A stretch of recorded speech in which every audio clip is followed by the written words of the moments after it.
Здравствуйте! В эфире информационно-аналитическая программа «События недели». И я, журналист Белла Кварчия. На этой неделе в нашей стране происходили самые разные события. Одно из наиболее важных – День добровольца, который отмечают в нашей стране 15 августа. В этот день 1992 года первая группа добровольцев Северного Кавказа пришла на помощь народу Абхазии, чтобы плечом к плечу сражаться за будущее нашей страны. Мы вернемся к этой теме немного позже, а сейчас о других наиболее заметных событиях недели. Эрик Хашба с обзором новостей.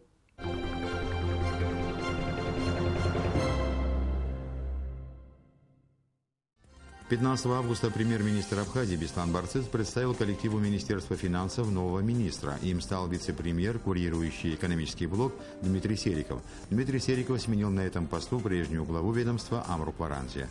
В этот же день президент Рауль Хажима подписал указ об освобождении Шамиля Адзинба от исполнения обязанностей первого вице-премьера Республики Абхазия, согласно поданному заявлению.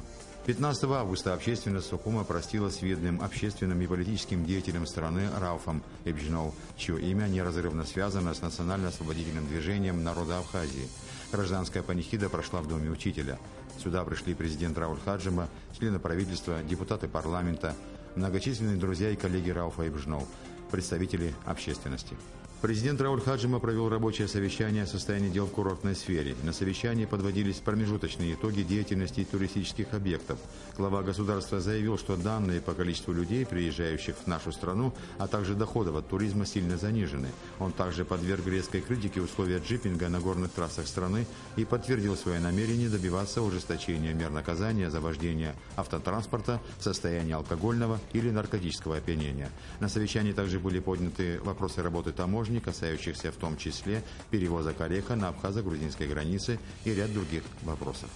16 августа президент Рауль Хаджима подписал указ о назначении вице-премьером министром внутренних дел Республики Абхазия Аслана Кобахия, а также подписал распоряжение о назначении Леонида Дзапшева советником президента по взаимодействию с правоохранительными органами. 17 августа президент Рауль Хаджима представил коллективу МВД Абхазии нового министра Аслана Кобахия. Президент Рауль Хаджима, представляя министра личному составу, обозначил Аслану Кобахия важные задачи на посту, среди которых первоочередной является борьба с наркоторговцами. В Москве прошло 13-е заседание Межправительственной комиссии по социально-экономическому сотрудничеству между Россией и Абхазией. На межправкомиссии прозвучали вступительные и заключительные доклады премьер-министра Абхазии Беслана Барцыца и заместителя председателя правительства России Александра Хлопонина. Александр Хлопонин заявил, что Россия в этом году предоставит Абхазии финансовую помощь в полном объеме. По итогам заседания был подписан протокол. Следующее заседание Межправительственной комиссии пройдет в Сухуме осенью. В Министерстве обороны Абхазии прошла торжественная церемония принятия присяги курсантов, поступивших в российские военные вузы.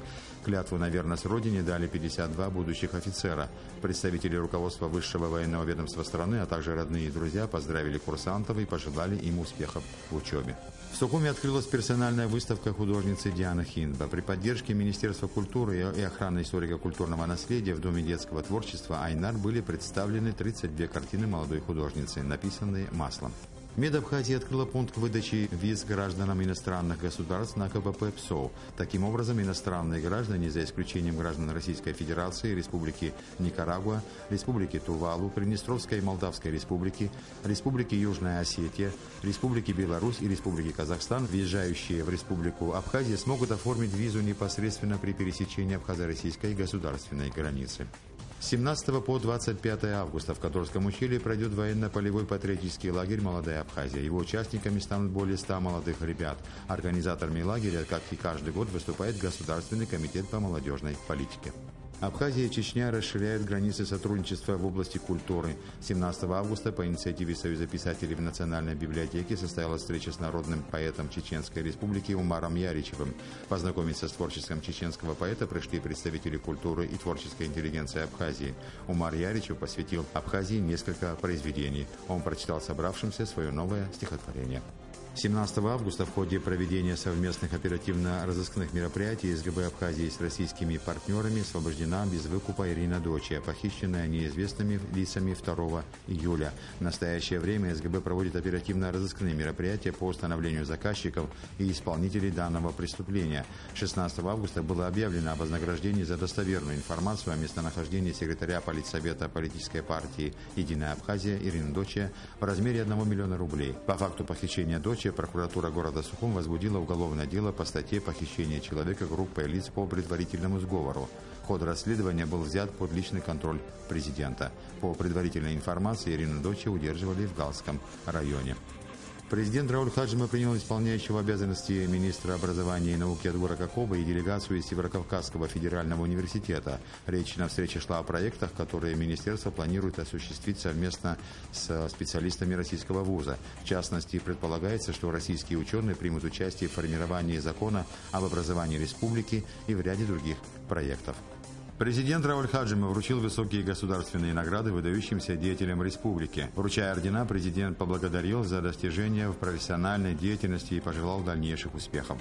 За вклад в развитие абхазского народного искусства орденом Ахтзапша второй степени награждена народная артистка Абхазии Виолетта Ман. Указом президента Республики Абхазия орденом Ахтзапша второй степени за значительный вклад в развитие и укрепление государственности награжден Геннадий Аламия. За высокие личные достижения, вклад в развитие спорта Абхазии орденом Ахтзапша второй степени награжден президент Федерации вольной и греко-римской борьбы Абхазии Раш Хутаба. За проявленные отвагу и мужество в Отечественной войне народа Абхазии 1992-1993 годов медалью за отвагу награжден Вячеслав Арзенба. Президент принял председателя Союза ветеранов Конфедерации горских народов Кавказа Мусу Шанибова. В ходе встречи обсуждались различные аспекты взаимоотношений братских народов Абхазии и Северного Кавказа. Рауль Хаджима подчеркнул значимость укрепления этих связей. Была отмечена важность совместного празднования таких знаменательных дат, как День добровольца и День Победы. Муса Шанибов вновь подчеркнул, что высоко ценит усилия руководства республики по возобновлению тесных контактов между народами Северного Кавказа и Абхазии. В ходе встречи стороны также обсудили общественно-политическую и экономическую ситуацию в Абхазии.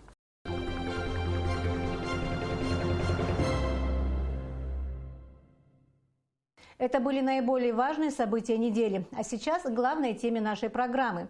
Абхазия отметила День добровольца 24 года назад, 15 августа 1992 года, на второй день после начала Отечественной войны народа Абхазии, в Гудауту прибыла первая группа северокавказских добровольцев во главе с султаном Сосналиевым.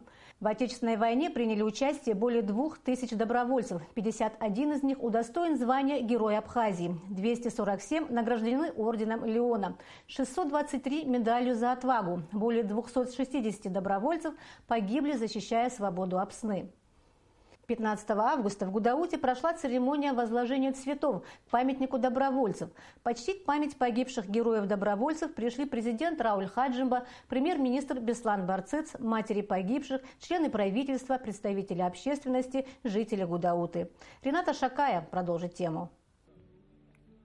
Позиция Конфедерации горских народов Кавказа не позволила уничтожить Абхазию. Именно такую оценку дал КГНК первый президент Абхазии Владислав Арзенба, говоря о значимости добровольцев, имена которых золотыми буквами вписано в историю Отечественной войны народа Абхазии. Событие, которое было, которое открыло возможность представителям всех народов Северного Кавказа проявить свою честь, свою совесть, достоинство.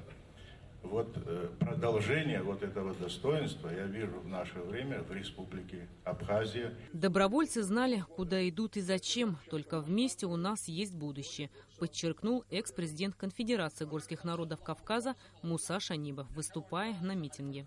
Новое поколение абхазов, но совершенно молодые знают конфедерацию.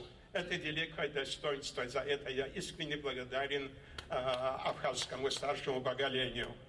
Ведь говорили, что не будет такого случая, чтобы представители каких-то других народов шли бы умирать за другой народ. Товарищи, наши добровольцы, герои, которые вот здесь стоят, они знали, куда они идут. После митинга добровольцам были вручены награды от Министерства обороны Абхазии.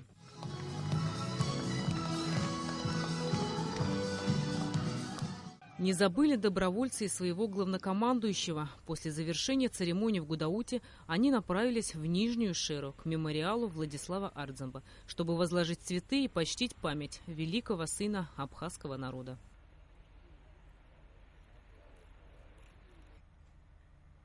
Рената Шака, Алексей Гухава, Абхазское телевидение. О том, как возникло добровольческое движение, что двигало людьми, которые встали на защиту нашей страны. Как сегодня продолжается их дело, нам рассказала Любовь Сосналиева, вдова героя Абхазии генерала Султана Сосналиева.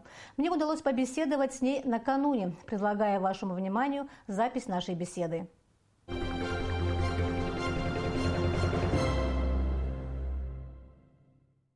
Любовь Николаевна, добрый день. И сразу же первый вопрос. Второй день Отечественной войны народа Абхазии. Начало войны. Группа добровольцев выезжает в Абхазию. Возглавляет ее Султан Сосналиев. Расскажите, пожалуйста, как все это было? Как этот день вспоминаете вы? Действительно, уже довольно достаточное время прошло с первого дня начала войны. Выросло целое поколение молодых людей, которые даже родились уже после войны, им уже за 20 лет. Я, как сегодня помню, этот первый день войны, это была пятница, последний рабочий день. Я была дома вечером, Султана долго не было дома. Ну, уже что-то уже по телевидению передавали, по радио что-то сообщили, что какие-то действия военные происходят в Абхазии. Но это начало войны, война или просто какие-то столкновения, конечно, мы не знали. Султан Асылбекович очень поздно вечером вернулся домой. Он переоделся, взял свою кожаную летную куртку и ушел из дому, не сказав мне, что он принял решение ехать сюда, чтобы я не волновалась, видимо. Но Султан знал, и я тоже знала, от того, что я буду что-то говорить, что не надо ехать и все прочее, он всегда бы сделал так, как он считал нужным. И вот вечером, уже 14 числа, на автобусе «Карус» 22 человека вместе с Султаном Асылбековичем выехали сюда, в Абхазию. Среди них только был один кадровый военный, Султан Асылбекович, но был еще бывший сотрудник погранвойск Шнуков Артур. По дороге они заехали в Майкоп. В Майкопе еще сел к ним. Он адых турецкого происхождения, Машваш. Вот он был уже, значит, 22-м. И они выехали сюда, в Абхазию. Вообще был договор, что так, автобус доедет до границы, а тут они уже пешим будут добираться уже либо до Гудаута, либо до Сухума. Они, в принципе, не знали, какое положение. Сухум занят ли войсками Госсовета? Нет, они не в курсе были. Но когда уже доехали уже до границы, водитель, кстати, с ним был еще его сын, они приняли решение, что нет, они не могут высадить такой десант, и они повезут их до, по крайней мере, до Гудауты. Безусловно, и по дороге их останавливали. Султан выходил и сочинял такую версию, что они едут за детьми, которые отдыхают здесь, в Абхазии. И вот, видимо, их немножко спасло то, что автобус был расписан какими-то иностранными словами, арабской вязью, все это, и немножечко грузины на это, как говорится, современным сленгом, они как-то повелись на это, что действительно они едут за детьми. Были моменты, когда их и обстреливали, но пугали, стреляли поверх автобуса. Но они, конечно, дальше и дальше продвигались. Таким образом, они доехали до Гудаута. Вот так вот это был первый рейс. Это были первые добровольцы, которые выехали. Среди них были артисты, среди них были медики, среди них был Учоков Бгажноков Боразби, который непосредственно знал Владислав Григорьевич, они вместе учились. Это вот такой вот абсолютно гражданские люди, но они все были участниками наших общественных национальных движений. Выехали именно узнать самим непосредственно, что происходит здесь, в Абхазии, и уже принимать соответствующие меры. Часть из них осталась воевать. Другая часть выехала назад с определенной миссией, с определенной задачей, которую поставил перед ним султан. Какую задачу он поставил перед теми, кто вернулся? И расскажите вообще, как вот это добровольческое движение формировалось там у вас в Кабарде? Даже уже находясь здесь, уже созванивались с теми, кто остался из этих общественных организаций там в Нальчике, и они говорили уже, надо не только митинги созывать, нужны уже люди, нужно уже оружие, нужно обращение уже не только там, на Северном Кавказе, а по всему, значит, бывшему постсоветскому Союзу и ко всему мировому сообществу. Кто-то должен был, значит, заниматься оружием, кто-то должен был заниматься именно поднять всех, кто, кажется, разумен думать. Не обязательно, чтобы он был там с Кавказа, не обязательно, что он был кабардинцем или черкесом. Пусть это будут русские, пусть это будут казаки, но все, чтобы поняли, что начинается истребление маленького народа. Все стоит так, чтобы уничтожить народ. Сегодня они, завтра может быть уничтожен любой другой маленький народ. Вот они должны были это все донести до разума. Вы в то время находились в Кабарде. Скажите, как вот все это происходило? Вот как собирались люди? Вы можете это описать, вот вспомнить это? Вы просто даже не представляете, что у нас происходило. Ну, многотысячные люди стекались на площадь. Сейчас эта площадь называется площадь Абхазии. Они собирались перед домом правительства, перед домом советов. И я вам скажу, я порой удивлялась, какие они смелые заявления делали. И вот была у нас женская организация, она называлась «Сатаней». Так вот, они ставили такую задачу, ставили вопрос, вернее, таким образом, что необходимо донести нашему президенту, в тот момент был Валерий Коков, донести до руководства Российской Федерации всю обеспокоенность адыгского сообщества, и что они все становятся рядом с абхазским народом. И они даже стали таким вопрос именно так, что если они это не услышат, и если Коков не примет такого решения поддержать все это добровольческое движение, они ставят вопрос о выходе Кабардино-Балкарии из Российской Федерации, расторгнут федеративный договор. Вы представляете, что вот такое смелое заявление сделать в то время, это было очень сложно. Преследовали ли лидеров добровольческого движения в Кабарде официальные власти? Или они относились к этому с пониманием, шли навстречу каким-то пожеланиям? Как вот вы сейчас расцениваете это? К сожалению, конечно, так гладко у нас это все не происходило. Потому что начали уже не только митинговать, они, чтобы услышал президент, чтобы услышало руководство, чтобы услышало руководство Российской Федерации, они стали перекрывать даже федеральные трассы, не пропускать транспорт. Безусловно, прокуратура арестовывала, задерживала, возбуждала уголовные дела против тех, кто поднимал вот так вот народ. Надо сказать честно, вот милиция как-то немножечко относилась вот именно ко всему тому, что происходило, более лояльно. Но были такие, вот я сейчас не могу вспомнить, как эти организации в тот момент назывались, но как ОМОНовские, которые сидели в Доме Советов, и даже был момент такой, когда уже, если, значит, не прекратится это все, будут открывать огонь. И буквально, когда вот арестовали Шанибова и начались вот эти все волнения, если в тот момент Калмыков Юрий Хамзатович не находился бы в Нальчике, то неизвестно, чем бы у нас все это закончилось. Вполне возможно, что у нас был, как говорится, вторая Чечня. На тот момент, по-моему, министр внутренних дел был, и он непосредственно разговаривал с ним, уговаривал, и вышел к народу и попросил их не штурмовать Дом правительства. Вот просто настолько было большое уважение к Калмыкову, что народ его послушался и как-то не пошел на штурм Дома правительства нашего.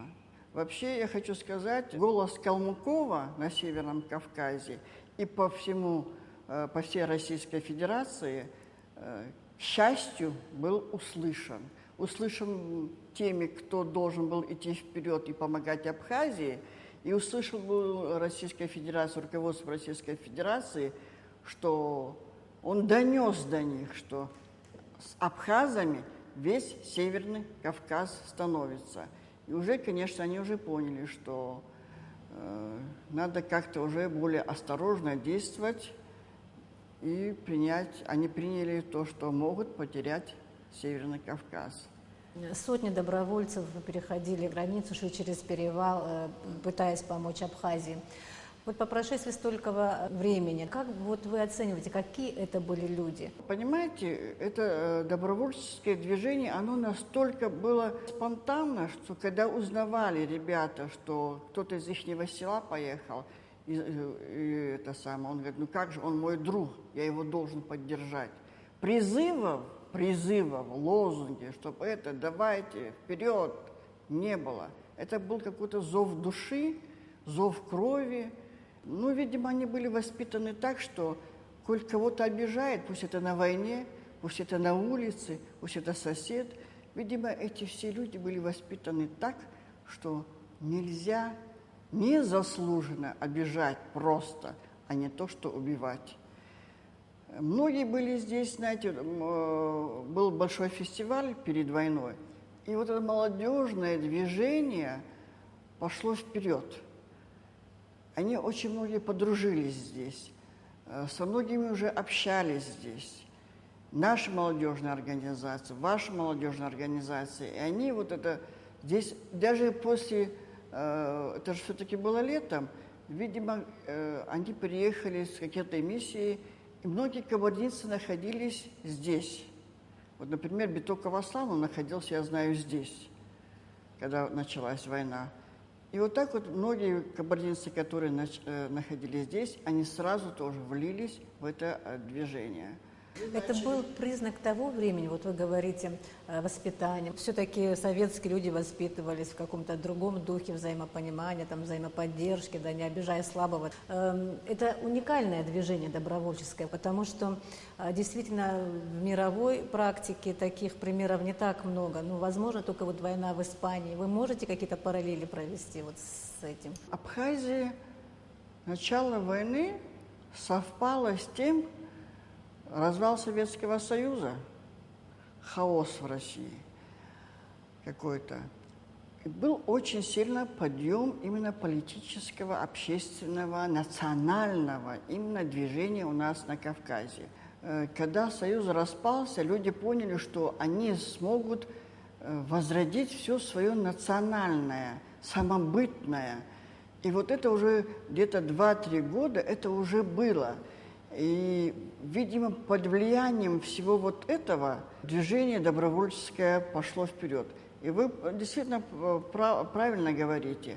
Конечно, что у нас, как бы мы ни ругали Советский Союз, все-таки какое-то воспитание такое национальном, политическом духе было. Это и пионеры, это и комсомольцы, это и наши учебники, где мы изучали всю Отечественную войну. Поэтому эти молодые люди, они, конечно, выросли в таком вот национальном духе, что кому-то, если плохо, кому-то, если больно, надо подставлять свое плечо. И, конечно, в наших селах, в наших многих семьях вот это намыс, хабза, это все сохранилось. К счастью, все-таки, как бы мы там говорили, что всего этого нет. Но вот это именно добровольческое движение все это показало. Вот как, если вот твой брат погиб, второй брат погиб, а ты идешь на войну. И ты идешь на войну, где ребята шли, никого здесь из абхазов не знали. Точно так же, как Султан не был незнаком, никогда не дружил, ни одного дня в Абхазии не отдыхал. Ну ладно, Султан, он военный, он кадровый военный, он знал, что к чему и почему он сюда едет. Но эти молодые ребята, 16-летние, Берхамов был такой мальчик, которому только исполнилось 15 лет, ему 16 лет не исполнилось. И вот он был рослый, крепкий такой мальчик, он убежал из дома и пришел сюда. Отец его долгое время не верил, что он именно воевал, а он просто думал, что его просто успокаивают, чтобы не было больно, что да, твой сын воевал. И вы знаете, он никогда не приезжал сюда. И буквально вот на День Победы, на 20-летие Дня Победы мы его уговорили сюда приехать. И когда к нему подходили, те, которые с ним воевали, и говорили, и рассказывали, как он воевал, что он делал, все, он понял, что на самом деле его сын воевал. Он ко мне подошел и сказал: спасибо, что вы меня уговорили поехать. Наконец-то, говорит, я отпустил его душу, наконец-то я понял, что мой сын на самом деле воевал, а не дурака валял здесь и по глупости погиб. Спасибо вам. В Абхазии вы сами, наверное, чувствуете, как относятся к добровольцам. Это стало официальным днем, 15 августа официальным отмечается День добровольца. Каковы, вы считаете, перспективы? Останется ли это в прошлом, вот, в войне, да, или же будет какое-то иметь развитие и в мирной жизни? Ну, дай Бог, чтобы больше никогда Абхазии не понадобились добровольцы в смысле именно в участии в войне. Дай Бог, чтобы были всегда добровольцы, именно добровольно, которые будут сближать наши народы. А они есть. И работа эта проводится. Проводится с одной и с другой стороны. У нас сейчас стало развиваться куначество. Вот Союз абхазских добровольцев во главе с Яхагуевым сейчас это практикуют. Привозят школьников, детей школьников в семьи, кабардинские семьи. Они живут в этих семьях. Точно так же кабардинские дети приезжают сюда, в Абхазию, и живут в абхазских семьях. Вот представьте себе, если пусть хоть 20 человек приедет, пусть 30 человек в течение года приедет, да, и они уже любят друг друга, они уже общаются, они, когда уезжают, мы их не можем отодрать друг от друга, они плачут, обнимаются, целуются и все время говорят: мы ждем, ждем, ждем вас. Это тоже добровольческое движение, я считаю, именно по сближению наших народов. Но, да, конечно, общественные организации много делают, но я бы хотела, чтобы это сближение было поставлено на государственный уровень должным образом. Я не хочу сказать, что что-то не делается, но чтобы это было должным образом. Был какой-то отдел, был какой-то человек непосредственно, который будет работать над этим. Знаете, чтобы был человек с душой. Пусть он будет инженер, пусть будет он без образования, но вот тут будет душа болеть, гореть за данное дело. Я хочу вернуться опять в военное время и хочу спросить. Султан Сосналиев находился здесь, вы находились в то время там. Как вы общались, что вы тогда думали, о чем вы переживали, что вы можете, что вспоминается за тот период? Да, конечно, было очень тяжело мне. Тяжело, потому что я до конца не знала, что здесь происходит. Как-то, знаете, информация все время была такая, в пользу грузин. Впервые Султан смог вернуться в Нальчик буквально на 2-3 дня в январе месяце. После, к сожалению, вот этой январской неудачной операции он вернулся в Нальчик. И вот тогда, когда мы уже с ним переговорили, я уже понимала и знала, что на самом деле здесь происходит. Связи как таковой, телефона было очень тяжело. В основном он какие-то записочки короткие писал, короткие письма и передавал через тех, кто приезжал к нам туда, в Нальчик. В основном приезжал Гена Аламия, потому что он очень много работал по Северному Кавказу. У вас в руках книга, презентация которой также прошла на этой неделе. Составитель Битуганов, да. Сафарбин Ахманович. Я знаю, что очень много документов для создания этой книги нашли именно вы и предоставили именно вы. Вот расскажите, пожалуйста, о ней.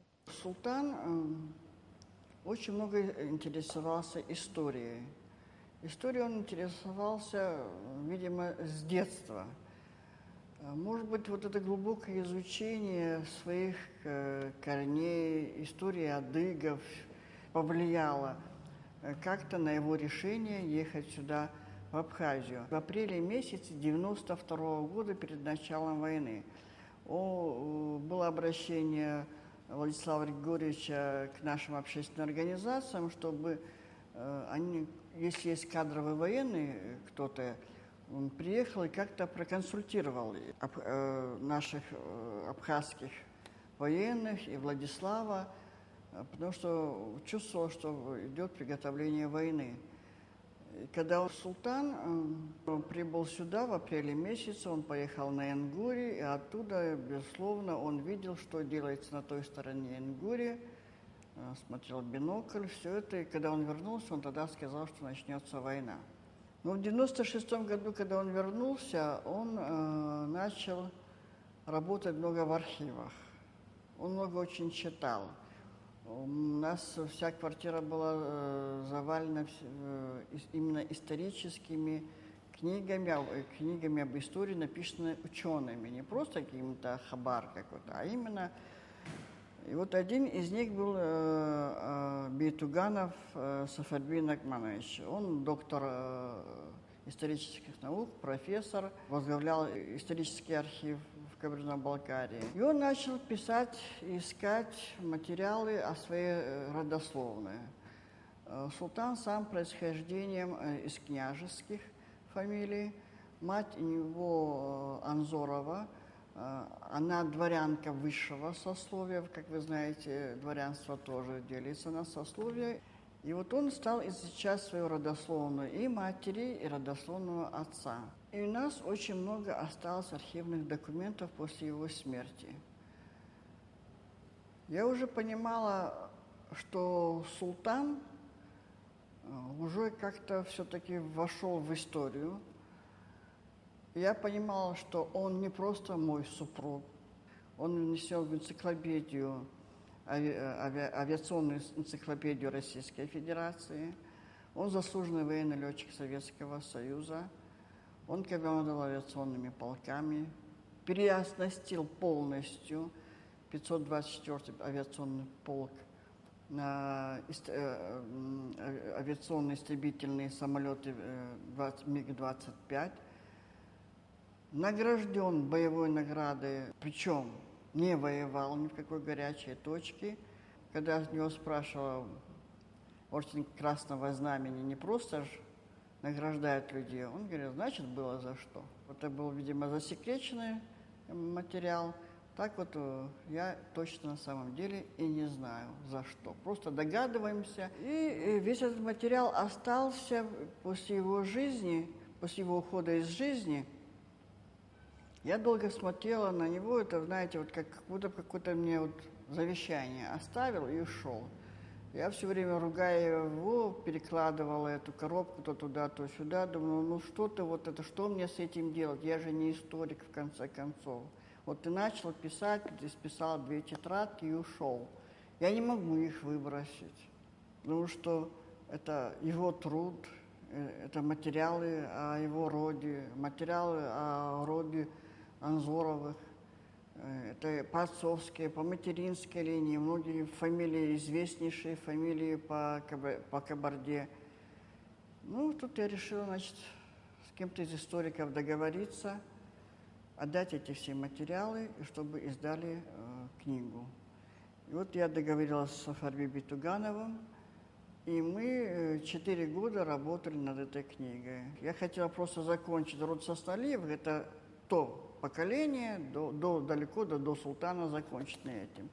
Но когда он сказал, что нет, о роде Сасналиевых написать и не сказать о нем, это будет недостаточно. И вот мы взялись за эту книгу. Это историческая архивная книга. Мы ссылаемся на конкретные документы, на конкретных людей, на то, что они писали. И вот этот материал, то, что вот, происходило у нас в Нальчике, все эти митинги, как проходили, как у нас расчетные счета были открыты, как мы перечисляли эти деньги для именно приобретения оружия, для приобретения каких-то вещей. Все вот это, весь этот материал, да, и вот я именно считаю, это вот этим, эта книга очень богата, потому что это все останется, люди будут знать, что происходило в тот момент, когда началась война в Нальчике. И здесь, конечно, собраны фотографии его друзей, фотографии добровольцев, фотографии, старинные фотографии и отца, и матери, и дедушки его фотография здесь есть. Так как это родословное, тут есть его и двоюродные братья, и родной брат, и по материнской линии. Все эти фотографии, так вот мы, то, что было, мы собрали в этой книге. Буквально недавно никто ему не поручал, никто его не просил. Наш молодой парень Шибзухов Казбек поднял баннер на Эльбрус. По дороге, я не знаю точно, вот я с Амрой Начкебия не встречалась, но, видимо, при восхождении, или там они вот встретились, и вот на этой фотографии Амр Начкебия и Казбек, они подняли вот этот баннер с изображением султана. То есть о добровольцах знают, помнят. Я думаю, пока, по крайней мере, один абхаз или адых будет жить, будут об этом помнить. Я хочу зачитать стихотворение, которое написала Канукова Зарина. Она журналист, она поэтесса. Ее родной брат Нургали Кануков погиб на Мамзышхе. Они повзрослели, а ты молодой. Они посидели, а ты молодой. Я в каждом из них замечаю тебя. И каждый раз тихо. Постой, как дети, как жизнь. Все нормально, сестра. Они все родные, а ты молодой. Вот Нургали был участником Кабардинского конгресса. У него было удостоверение под номером 16. Вот оттуда идут истоки. Истоки добровольческого движения. То, что был большой именно национальный подъем в конце 80-х годов и в начале 90-х годов. Я бы очень хотела, чтобы это добровольческое движение, как я сказала, перешло в движение душ, движение наших Хабза, нашего Намыса, чтобы мы друг к другу ездили и переняли все то, что хорошее осталось и у нас, и у вас. Вы участник общественных наших мероприятий, да? Активный участник. Но хотелось бы задать вам личный вопрос в том плане, насколько сейчас не хватает вам вашего супруга? Что вы чувствуете? Знаете, конечно, потеряв такого человека, мне очень тяжело жить. Но вот именно когда я сюда приезжаю, я как бы, знаете, как аккумулятор заряжается, да, и дальше машина начинает двигаться или механизм начинает работать. Вот точно так же я приезжаю сюда и подзаряжаюсь. Я еще подзаряжаюсь тем, что вот я все время стараюсь что-то делать во имя его. Вот вообще спасибо, что мне этот вопрос задали. Дело в том, что многие, как я, потеряли своих мужей, потеряли своих детей. Вот я хочу обратиться к ним и сказать, не надо ни от кого ждать, что для вас кто-то что-то сделает.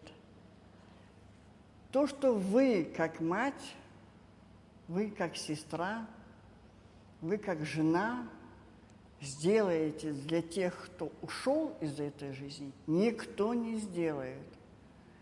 А если и сделают, знаете, это все равно не будет настолько тепло, как сделаете это вы, те, которые потеряли своих детей. Что-то вы смогли собрать, воспоминания детские, что-то напишите коряво, без точек, без запятых.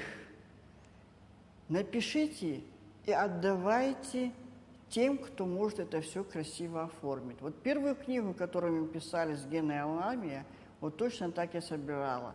Мне говорили, ну мы так не можем изложить. Я говорю, напишите. Действительно, были такие моменты, когда Гена меня спрашивал, слушай, Ора, я не могу понять, что он хотел написать. Но эти рассказы я помнила, что рассказывал Султан, или вспоминал данный участник Абхаз в Отечественной войне, который написал. Я говорю, ты знаешь, говорю, он вот это хотел написать, уже я переписывала. А Гена уже писал уже дальше литературным языком. Пока помните те, которые воевали, о своем друге, который рядом с вами воевал, пишите, издавайте. Мы все под Богом ходим. Мы можем буквально здоровый завтра раз и не проснуться, и это все уйдет. Я очень сожалею, что очень многого я у Султана не спросила, не успела спросить, не успела записать, потому что жизнь такова, что надо крутиться, вертеться, все, надо останавливаться и вот это все записывать. Вот это все надо писать и оставлять, отдавать, издавать. Все, что написано на бумаге, это все останется. О чем вы мечтаете? Чтобы я в следующий раз приехала в Абхазию, да, вот, я бы не слышала, что это те, это другие, это третьи, это четвертые, чтобы мы все опять стали абхазами, единым кулаком, именно на построение уже красивого государства. Чтобы мы не были ни гудаутцами, ни ачимчирцами, как я говорю, ни верхнешерскими, ни нижнешерскими, чтобы мы все, вот как вот были во время войны, едиными. Мне очень и очень душа болит. Именно вот за будущее Абхазии, но я оптимист, я надеюсь, что мы все сплотимся и будем воедино работать на благо Абхазии. Если какая-то моя помощь нужна, если какое-то мое слово для вас значит, я всегда готова даже пешком прийти, но чтобы не ушло куда-то в прошлое, уже ненужное, то, что сделали, то, что мы победили, то, что мы все-таки создали государство, чтобы это все не ушло в прошлое. За то, что боролись добровольцы, за то, что боролись абхазы. Любовь Николаевна, спасибо вам за интервью. Я желаю вам удачи. Спасибо.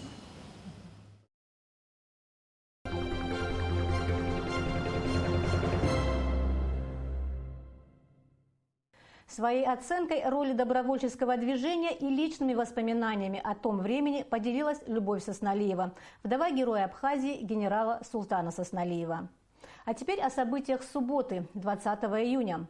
В Абхазии впервые прошел фестиваль абхазской национальной одежды. Он состоялся в городе Гагра. Основная цель фестиваля – это демонстрация национального костюма, а также национальной культуры. В мероприятии приняли участие танцевальные коллективы со всех городов Абхазии, а также все желающие. Участники фестиваля, облаченные в национальную одежду, прошли по всему городу. В завершении вечера состоялся праздничный концерт с участием певцов абхазской эстрады. Фестиваль посетил президент Рауль Хаджимба. Репортаж о том, как прошел фестиваль в Гагре, смотрите в наших следующих информационных выпусках. Наш эфир продолжит фильм «Абхазия глазами политика». Автор картины Сулиета Кусова-Чухо, генеральный директор Центра этнопроблематики в СМИ при Союзе журналистов России. Одна из создателей общественной организации «Кавказский дом», глава Северокавказского фестиваля «Кунаки». Картина повествует о жизни Абхазии, ее экономике, политической ситуации в стране. В фильм включены интервью с президентом Абхазии Раулем Хаджимба, а также известными бизнесменами и политиками страны. Смотрите фильм «Абхазия глазами политика» сразу после завершения выпуска «Событий недели». На сегодня это все новости. Я желаю вам всего доброго. До свидания.